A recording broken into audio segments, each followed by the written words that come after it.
Hey friends, Rick here with Kafonk. If you've been following our blogs last week, I was continuing with just after the inception of Kafonk, we picked the name and we started to create some content. And the second piece that we created was called Jazzy Doo Wop Birthday. So last week I presented an overview kind of how the music was made and some of the characters. Now, this week, what I want to show you is how some of the animation is done. So, at the time that we were doing that piece, our animator, Jordan Lascalzo from Atlanta, Georgia, um, made a kind of a documentary piece of how he uses the software that he uses. And I thought that would be really interesting to share today. So check it out. And if you haven't already, please view the previous blogs because I think you'll find them interesting in how Kafonk came about. Anyway, enjoy and hope to see you again soon. Take care.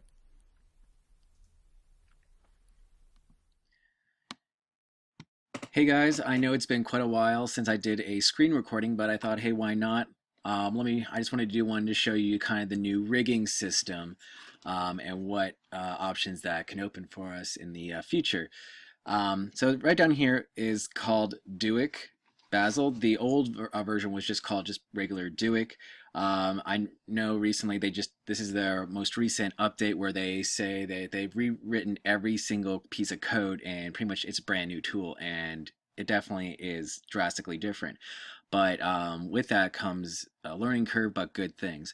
So I just want to jump in here. Hopefully this is not too long, but here is the Hat Man, the main singer.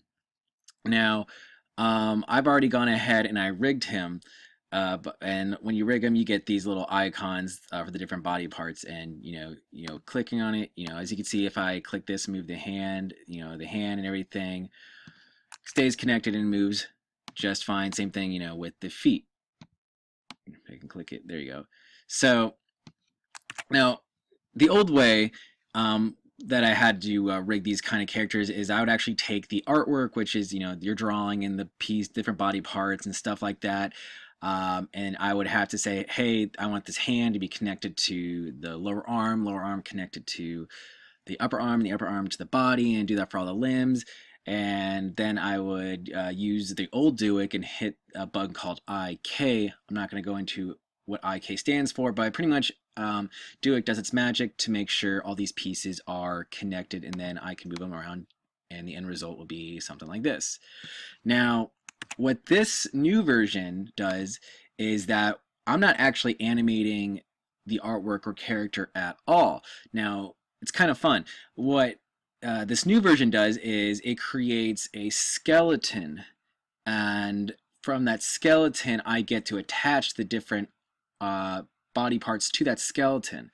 Just to show you what I mean, let me open up the layers here. So as you can see, there's a lot, a lot of layers involved in just rigging and getting this character set up. Okay, so here are the skeleton layers right here. So if I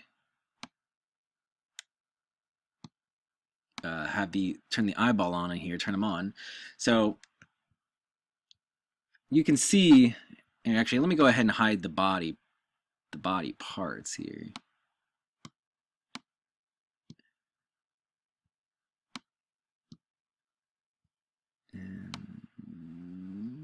All right, that should do it.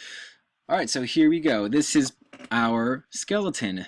So each color represents its own piece and stuff like that. So essentially, if I take this, you can see that it's all connected together. So Duick gives you the skeleton to work from, and then I pretty much just take these skeleton pieces and make sure that these pieces are on the proper rotation point, and then I would go ahead and attach those body parts, the artwork, to the actual skeleton pieces itself. So that way it's a bit more non-destructive, where I'm actually just animating and manipulating a skeleton rather than the actual artwork, which means that any kind of altercations, for whatever reason, I need to manipulate the artwork a little bit.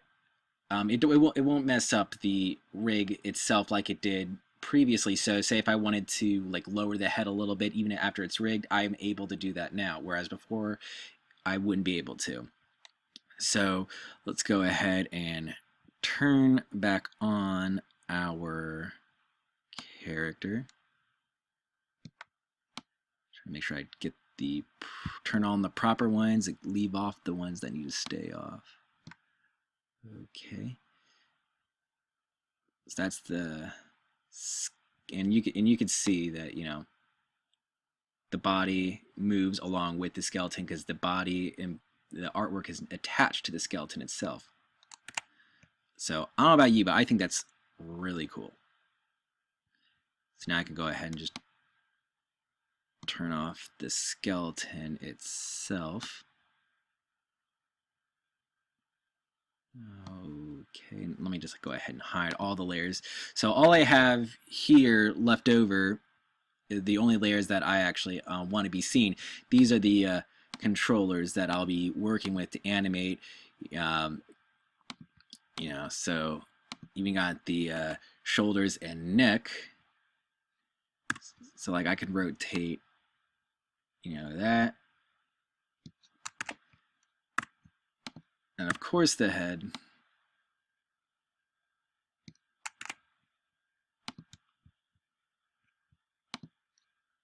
We also can rotate the hips.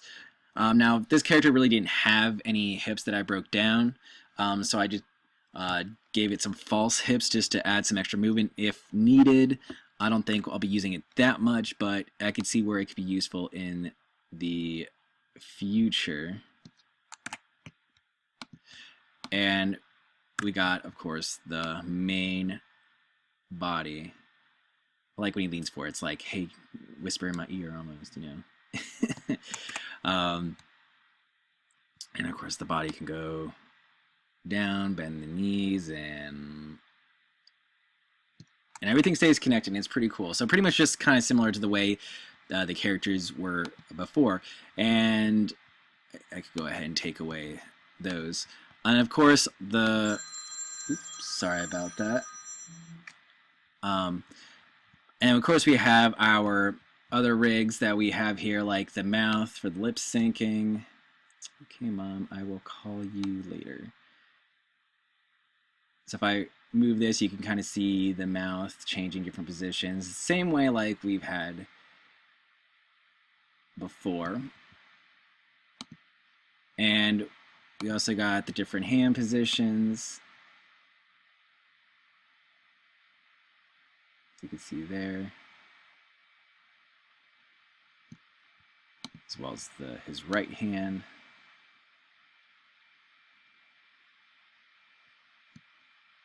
And we also got, zoomed in a little bit faster.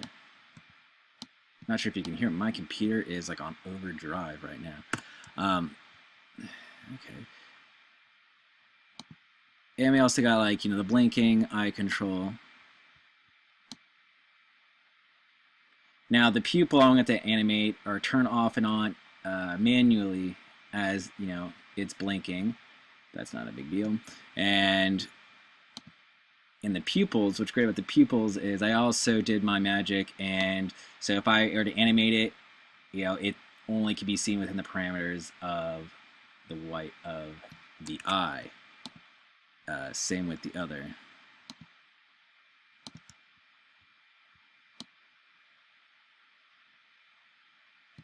Pretty cool. And let's go. And with the tie, the lower bit of the tie here, I also did something pretty interesting too. Think of it kind of like a Ferris wheel. You know, the cages on a Ferris wheel, how they always stay upright even though the wheel is turning. I did something similar to that with the tie, but I made sure to give it not 100% straight up and down. So pretty much what I did with that is I parented the rotation of the lower bit of the tie to the rotation of the body. So when the body rotates, the tie will counteract that a little bit. Just to kind of show you what I mean, let's go up to the body and let's go into rotate. And so if he rotates forward, just watch the bottom of the tie. It kind of stays upright a little bit. So it looks like it's bending a little bit with the gravity, you know, to make it a little bit more realistic. And I think that looks pretty darn cool. Um, Obviously, when I'm animating this, I will go in and I'll actually make it more realistic and whatnot later on. But for right now, this is pretty good. So now for the new way to rig with the skeleton, there's potential. There's so much potential, and you can do a lot more with this.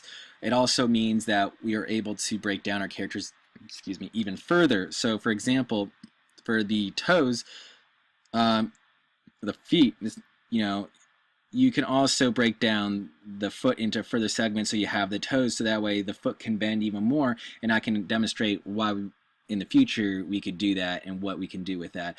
And the way the skeleton works as well, it separates the torso, so you have your hips, your lower spine, upper spine, then leading into the neck. The reason why they have that is depending on the style of the character and whatnot, you can actually have the character have more flexibility in the rotation in its torso, so that way you can have him arch his back, hollow it, stuff like that. That's more that's done more with, you know, characters that were done in Illustrator, where they're all solid colors, so that way you don't have all this detail to kind of get warped with all that. But that's something cool about this new rig.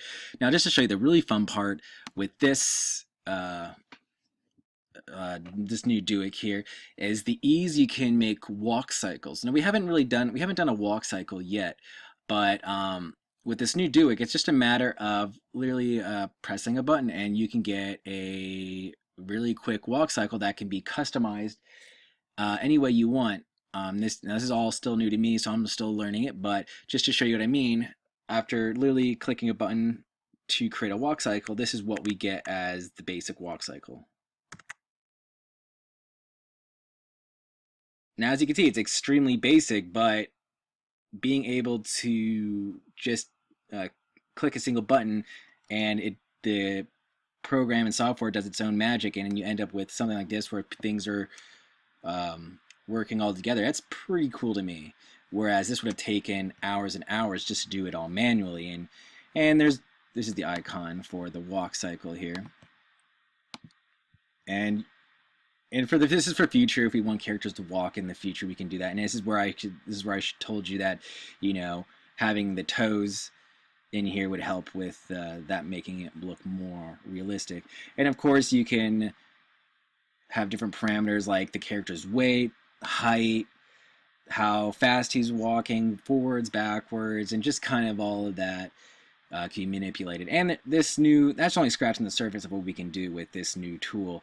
You don't have to just do humans, you can do animals as well, four-legged creatures, stuff like that. That's I haven't learned any of that yet, but that's, you know, with this new Duick Basil, so they call it, there's a lot more possibilities. So there's definitely a learning curve, but I hope you found this as interesting as I did. So if we definitely want to if we do in the future take full advantage of this whole skeletal system, it might mean, you know, in the breakdown process might take a little bit longer because we're doing a little bit more breakdowns, you know, including more elements like the feet. If we decide to do some for the torso, we can. But, you know, this is just so far a test, since I have not used this new version before, so we'll see how it goes. And I'm excited to move on with this one as well. This one will be pretty darn great. All right, if there's anything specific you guys would like, I don't mind doing any more videos for you guys. I love doing them. So if there's anything particular you would like to see, or if you have questions like how do I do this, how do I do that, and you want to know, well, just let me know in email, text, phone call, or whatever, and I'll see if I can get a video for you guys. It's pretty cool to kind of document the process like we did with, I believe it was the Bouquet of Dudes one. All right, that's that for this one. So I'm gonna get started on working on the other characters and kind of getting them rigged up as well. It's gonna take some time, but it's gonna be pretty darn cool. All right, talk to you guys later. Yeah, so there you have it. I hope you found that interesting. And if you haven't already, please be sure to check out kafonk.com and sign up if you would. Very inexpensive bargain for the first year, giving you full access to everything on the site. So hope you enjoyed, and see you soon. Take care.